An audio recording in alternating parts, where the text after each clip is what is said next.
Welcome to this painting tutorial.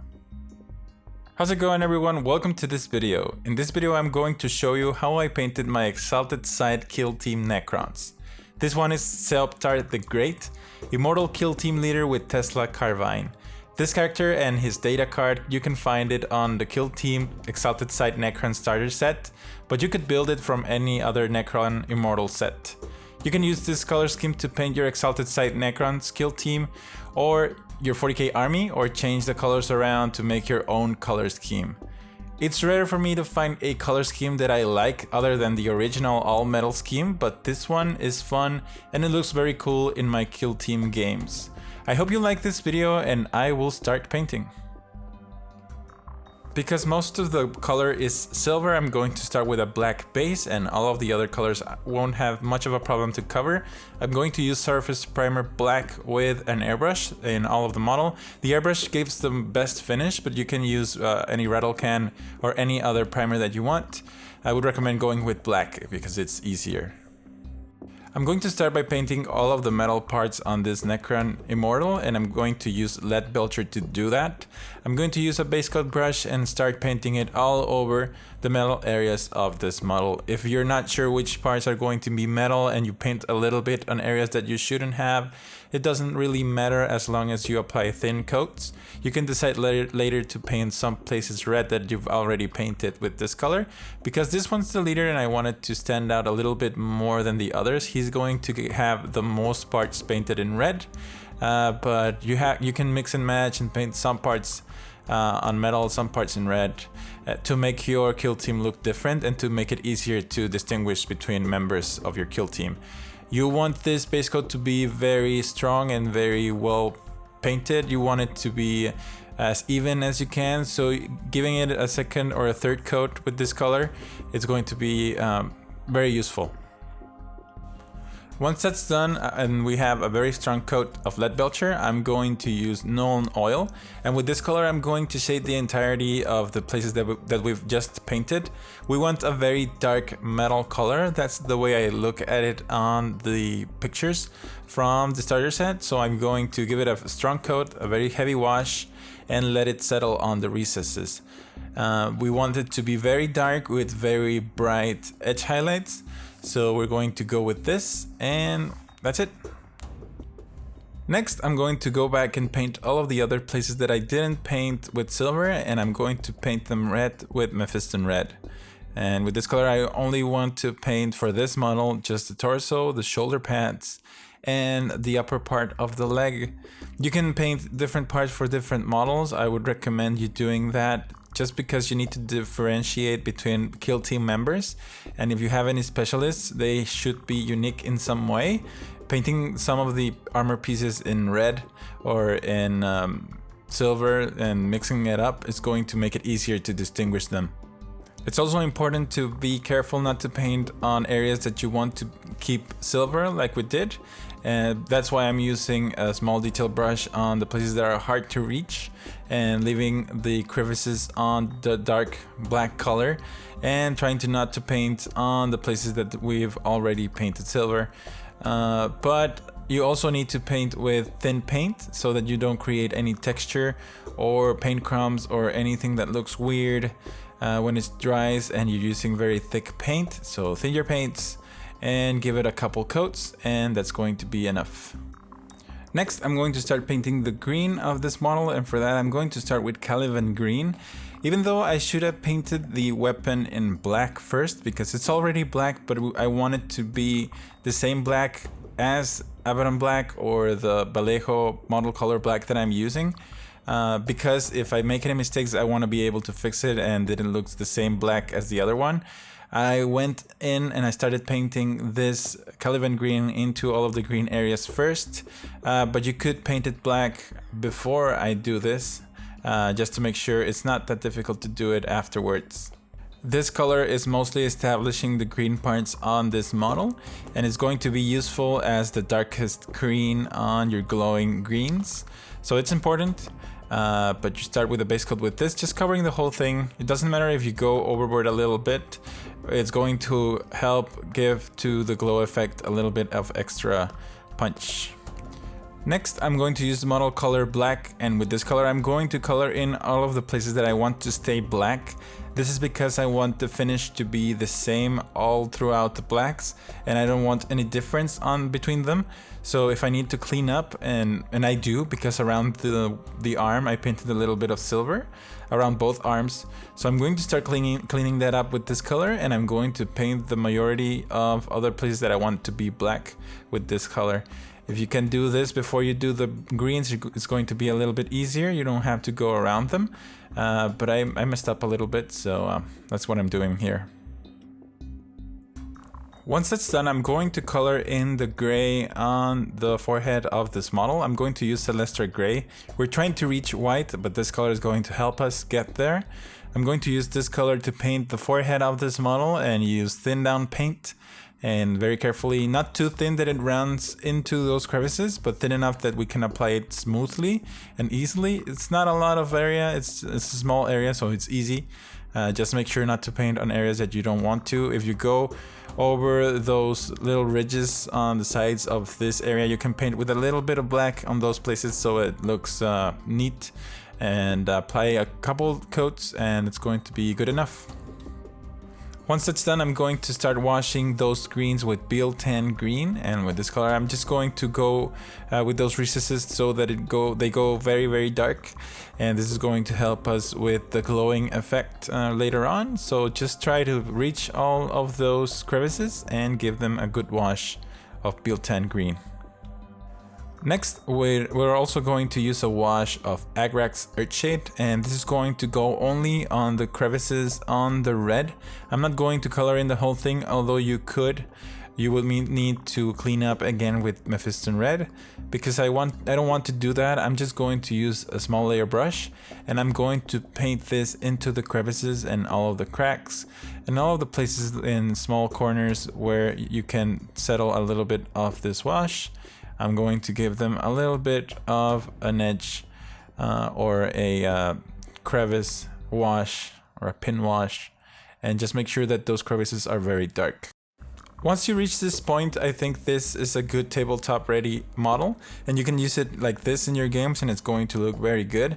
But I'm going to continue highlighting all of the areas, at least one highlight per area, and I'm going to start with the silver, with Stormhost Silver. If this is too strong for you, you can switch it for Iron Breaker, and that's going to be a little bit less bright, but this is going to go over all of the metal areas, and I'm going to use it to highlight with an edge highlight with a fine detail brush on all of the edges of the metal. Why am I doing it with an edge highlight? Because I think it looks a lot more, it has a lot more quality when you do it like this.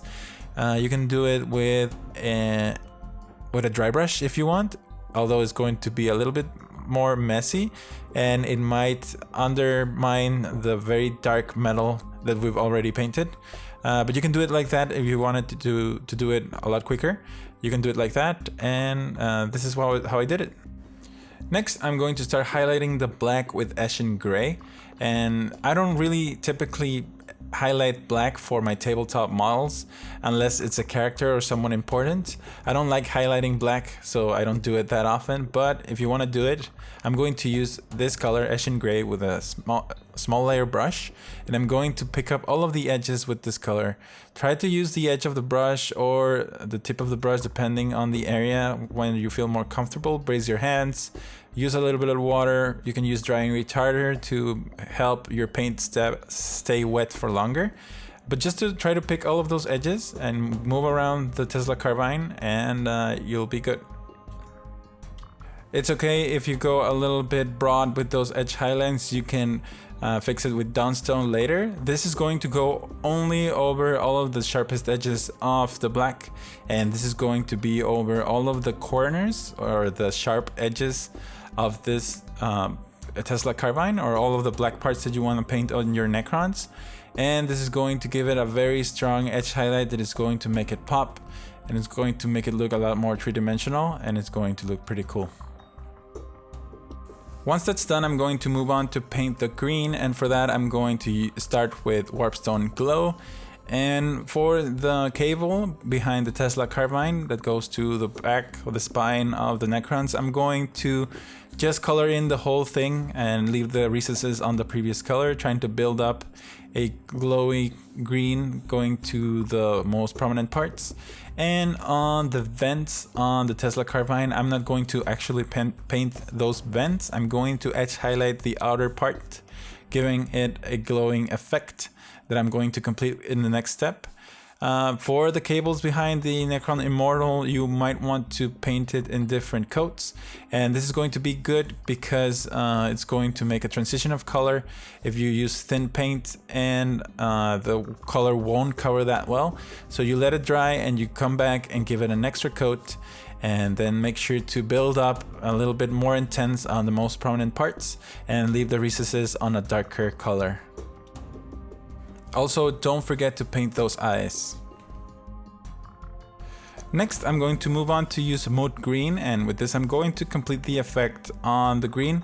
And I'm going to start with those coils or vents or whatever they are. I want them to look glowy, so I'm going to use this Moot Green to paint all of these raised areas inside of those vents or coils, and I'm going to just pick those areas without touching the recesses. Here we have to be very careful not to paint on the recesses. If we do, we need to go back to Caliban Green and start painting those recesses again, but being very careful just to pick these areas is going to give it a very nice glow effect.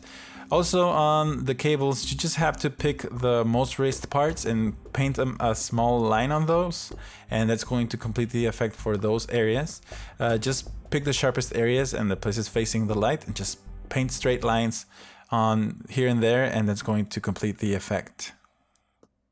Also, don't forget to paint those eyes. Just touch it with a little bit of this color, and this is going to make them look very bright. Once that's done, I'm going to start highlighting the red, and for that I'm going to use Wild Rider Red, and this is going to go over all of the edges of the red.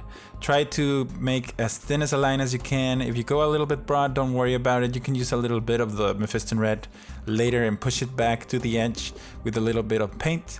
But do as best of a job as you can with those edge highlights, and we're going to give it a second edge highlight later that's going to complete the effect. If you're just going tabletop, this is enough for a good looking model, but if you want, you can go with Fire Dragon Bright. This is a very bright orange that is going to bring up a very good fiery glow on these red areas, and I'm going to use this just to paint the sharpest corners and the places that are most prominent on the edge highlights, those top of those curves, the corners and stuff like that, and just paint a little bit inside of your previous edge highlights. Try to go as thin as you can and just on those corners, and that's going to complete the effect. Once that's done, I'm going to use Retributor Armor, and with this color I'm going to paint all of the glyphs that I can find to paint them gold. And this is very simple, just paint a little bit of this color on those areas. Be very careful not to paint on other areas that you've already painted. And yeah, that's it. And before I can call this model finished, I'm going to paint that white, and I'm going to start with Ulthuan Grey. I'm going to paint the same areas that I painted with the Celestra Grey, just being very careful not to paint on other areas, and just paint the whole entire thing and get it closer to white. And Ulthuan Grey is very close to white, but not quite. And but this is going to help us reach that white that we want at the end. Once it's done, I'm going to use Vallejo model color white, and with this color I'm going to just edge highlight this front forehead part of the Necron Immortal, and just with a fine tip brush, with a small layer brush, just try to build that tip and just go around all those edges, and that's going to complete the white effect. It's going to look white, and you also can use this color to paint any glyphs and symbols that you want on your Necrons. For your kill team, painting glyphs and things like that is going to help you distinguish between models. It's going to be easier to know which one is what, but I'm going to record it on a different take because I was forgetting about it, but I did kind of what I saw on on the box and the art of the books that come inside the starter set. And for this step, you need to thin down the white just a little bit more to make it a little bit more runny and to apply it a little bit more like ink. But it's not going to run away from the brush, just so that it's easier to apply it. And it applies smoothly. And for this, I just did a semicircle with a line going down and then a couple of diagonals, and that's it. That's what I saw on the book that comes on the starter set. You don't need to do it like this. You don't even need to do anything like this, but with practice, it's going to be easier. And if you go a little bit thin or a little bit thick with those lines, you can push it back with Mephiston Red or apply a little bit more. Just be patient, and practice is going to make perfect. And this is the finished model. I have to say I had a lot of fun painting this model. It was easy. It was a little bit time consuming with all those edge highlights for our Necrons. Necrons are supposed to be easy to paint, but because sometimes we're lazy painting our Necrons, or I am, they don't end up looking as good. If you want to build a kill team that looks pretty good, you should go and apply all those edge highlights and all that stuff. You don't have to paint that many. They are a little bit expensive, I think at 15 or 16 points each. And you don't need that many to make a decent kill team. So if you want to go through all of the trouble of picking all those edge highlights, it's going to look very good, and I think you're going to like it. So that's it. Thank you very much for watching this video, and if you did like it, please like it, comment on the video, and subscribe to the channel to see more videos in the future. And that's all for me. I hope you like this little video tutorial, and I'll see you on the next video.